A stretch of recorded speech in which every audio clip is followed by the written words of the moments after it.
Hello. కానమోకు కథావచనం మోహనవచనం పరిజ్ఞాన హితబాండం నిత్య చదువరి శ్రోతలకు ఆహ్వానం నమస్కారం. చదవదగునెవరు రాసిన తదుపరి చదివిన వెంటనే మరువక పలువురికి వినిపింపబూనిన అది ఏ పరిజ్ఞాన హితబాండమౌపో మహిళ మోహనవచనమై విరాజిల్లు. పరిజ్ఞాన హితబాండం లక్ష్యం ప్రతివారీ సమాచార హక్కు. ఆ స్ఫూర్తితోనే ఇప్పుడు కానమోకు కథావచనం మోహనవచనం పరిజ్ఞాన హితబాండం సమకాలీన కథా సందేశం ఈ శీర్షికగా ఒక చిన్న కథ తండ్రి తనయ. ఈ కథను ఎడిటర్గా చింతపల్లి నరసింహారావు, రచయితగా నందిగామ రామకృష్ణారావులు అందజేయగా మన కానమోకు కథావచనం శ్రోతలకు మీ కానమోకు స్వరంలో కానమోకు కథావచనం మోహనవచనం సమకాలీన కథా సందేశం శీర్షిక క్రింద వినిపిస్తాను. ఇక వినండి. తండ్రి తనయ. ఇక కథలోకి ప్రవేశిద్దాం. చిన్న కథ. ఎక్కడి నుంచో సన్నగా మాటలు వినిపిస్తున్నాయి. కళ్ళు తెరుద్దామని అనుకున్నా రెప్పలు బరువెక్కడంతో కళ్ళు తెరవలేకపోతున్నాను. చుట్టుపక్కల ఏం జరుగుతుందో తెలియట్లేదు. మనసులో ఏదో తెలియని ఆదుర్దాతో కూడిన ఆసక్తి రేకెత్తుతుంది. నేను ఎక్కడ ఉన్నానో అర్థం కావడం లేదు. కొద్దిసేపటి తరువాత మెల్లిమెల్లిగా అర్థమవుతుంది. హాస్పిటల్లో మంచం మీద ఉన్నానని. మెల్లిగా కన్ను తెరిచి చూస్తే చుట్టూ మసకగా కొడుకు, కోడలు, ఇంకా మావారు ఉన్నట్లు అర్థమవుతుంది. మళ్ళీ మగతగా నిద్రలోకి జారుకుంటున్నానేమో అనిపించింది. క్రమక్రమంగా గతం తాలూకు ఆలోచనలు చుట్టుముడుతూ ఉన్నాయి.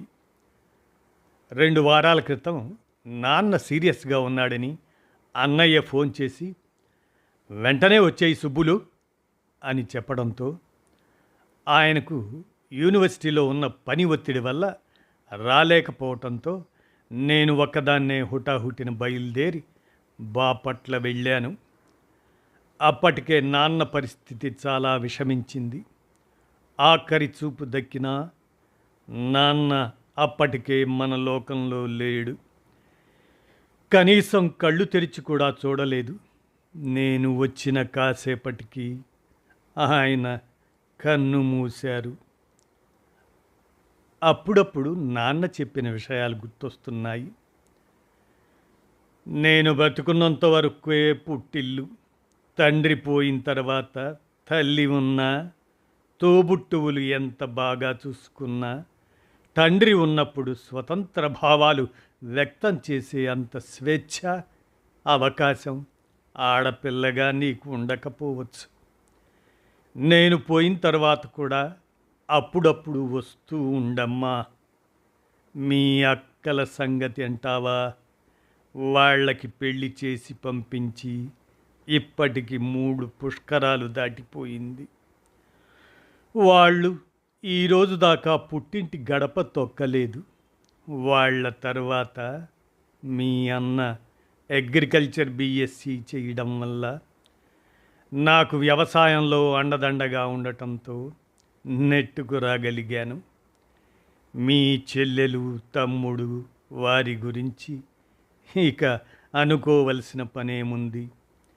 12 ఏళ్ల క్రితం మీ తమ్ముడు అమెరికా, 10 ఏళ్ల క్రితం మీ చెల్లి లండన్ వెళ్ళి వాళ్ళు కులాంతర వివాహాలు చేసుకొని అక్కడే స్థిరపడిపోయారు. వాళ్ళ ఎడ్యుకేషన్ లోన్ తీర్చుకోవడానికే జీవితం అంతా సరిపోయింది. వాళ్ళకి ఈ పుట్టిల్లు పట్టలేదు. ఇక్కడికి రావాలనే ధ్యాస లేదు. మీ అన్నయ్య ఒక్కడే దేవుడిలాగా నాకు తోడుగా ఇక్కడే ఉండి వ్యవసాయంలో కొత్త పద్ధతులు అనుసరించి కొత్త వరి వంగడాలతో వ్యవసాయం చేయటం, అనేక రకాల పంటలు పండించటం వల్ల జిల్లాలోనే కాదు రాష్ట్రంలోనే ఉత్తమ రైతుగా కూడా గుర్తింపబడ్డాం. అలా ఈ 10 ఎకరాలు నిలబెట్టుకోగలిగాం. ఈ 2 అంతస్తుల మేడ కట్టగలిగాం. ఏది ఏమైనా అప్పుడప్పుడు పుట్టింటికి వస్తుండండి తల్లి అని నాన్న పలుమార్లు చెప్పాడు. 25 సంవత్సరాల క్రితం పెళ్లి చేసుకొని వైజాగ్ వెళ్ళిపోయిన తర్వాత నేను నా సంసార సాగరంలో పడిపోయి నాన్న ఎన్నోసార్లు రమ్మని పిలుస్తున్నా పిల్లలకు సెలవులు ఉన్నప్పుడు వచ్చి కొన్ని రోజులు ఇక్కడ గడిపిపోవటం తప్ప నాన్నకు అన్నకు నేను పెద్దగా చేసింది ఏమీ లేదు. కానీ ఈరోజు నాన్న లేడన్న విషయాన్ని తలుచుకుంటే మనస్సు ససేమిరా ఒప్పుకోవడం లేదు. ఆ ఆలోచన కూడా భరించలేకుండా ఉన్నాను. నాన్న చనిపోయి 10వ రోజు కర్మకాండలు ముగించుకొని మా వారితో తిరిగి విశాఖపట్నంకు ట్రైన్లో బయలుదేరాం. విజయవాడ చేరటం గుర్తుంది. అప్పటికే నేను మగతగా ఉండటంతో పక్కనే కూర్చున్న మావారి మీద వాలిపోవటం గుర్తుంది. ఇప్పుడు ఈ హాస్పిటల్లో ఉన్నాను అని తెలుస్తోంది. 2 రోజుల తర్వాత ఆరోగ్యం కుదుటపడిన తర్వాత డిశ్చార్జ్ చేస్తున్నప్పుడు ఏం జరిగింది అని నేను అడిగినప్పుడు మావారు, మీ నాన్న పోయిన తర్వాత 10 రోజులు నువ్వు సరైన ఆహారం తీసుకోక విపరీతమైన దిగులుతో నీరసపడిపోయి ఉన్నావు. అప్పుడు మనం విశాఖపట్నం బయలుదేరాం. ఏలూరులో నువ్వు స్పృహ లేకుండా ఉండటం గమనించి అర్ధాంతరంగా మధ్యలో దిగిపోయి ఇలా ఇక్కడ హాస్పిటల్లో చేరితే నీ షుగర్ లెవెల్స్ పడిపోయి కోమాలోకి వెళ్ళిపోయి 5 రోజులు ఐసీయూలో ఉండి మరో 2 రోజుల తర్వాత ఇప్పుడు డిశ్చార్జ్ అయ్యావు. నువ్వు అలా సీరియస్గా అవటంతో నీ ప్రాణానికే ప్రమాదమేమో అని నాకు చాలా భయం వేసింది అని చెప్పారు. ఏలూరు నుంచి విశాఖపట్నం రైల్లో బయలుదేరాం. మళ్ళీ నా ఆలోచనల చుట్టూ ముట్టాయి. ఇప్పుడు మెల్లిమెల్లిగా అన్నీ గుర్తుకొస్తున్నాయి. నాన్న పోయిన 10వ రోజు తర్వాత అక్కడ అందరూ మీ నాన్నకు ఉన్న ఆస్తిలో నీకు హక్కు ఉంది, అందులో నీ వాటా నువ్వు అడిగి తీసుకో అని అనేక ఉచిత సలహాలు ఇచ్చారు. నిజానికి నాకు కానీ మా వారికి కానీ అలాంటి ఉద్దేశం అసలు లేనే లేదు. మా నాన్న అన్నయ్య ఎంతో బాధ్యతగా మమ్మల్ని చదివించి కట్న కానుకలు ఇచ్చి పెళ్ళిళ్ళు చేసి పంపించడం, అన్నయ్య నాన్నకి అండదండగా ఉంటూ తల్లిదండ్రులను కంటికి రెప్పలా చూసుకోవటం నాకు ఎంతో గర్వంగా ఉంటుంది. అలాంటి పరిస్థితుల్లో ఎలాంటి బాధ్యత తీసుకోలేని మేము తోబుట్టువులుగా ఆస్తి అడగటంలో అర్థం లేదు. మన సంప్రదాయం, మన పద్ధతులు, మొదటి నుంచి మనం అనుసరిస్తున్న విధానాలు చాలా గొప్పవి అని నా ఉద్దేశం. బాధ్యతలు ఉన్న చోటే హక్కులుంటాయని నమ్ముతాను. అంతేకాని ఏదో ప్రభుత్వం వెసులుబాటు కల్పించిందని, చట్టంలో హక్కులు ఉన్నాయని తండ్రి ఆస్తి అడగటం ఏమాత్రం సమంజసం కాదు. నాన్న అన్నయ్య కష్టపడి సంపాదించిన ఆస్తిని అడగటంలో బంధుత్వాలు భారంగా మారటమే కాకుండా అన్నా చెల్లెళ్ల మధ్య అగాధం ఏర్పడటానికి దోహదపడుతున్నాయి.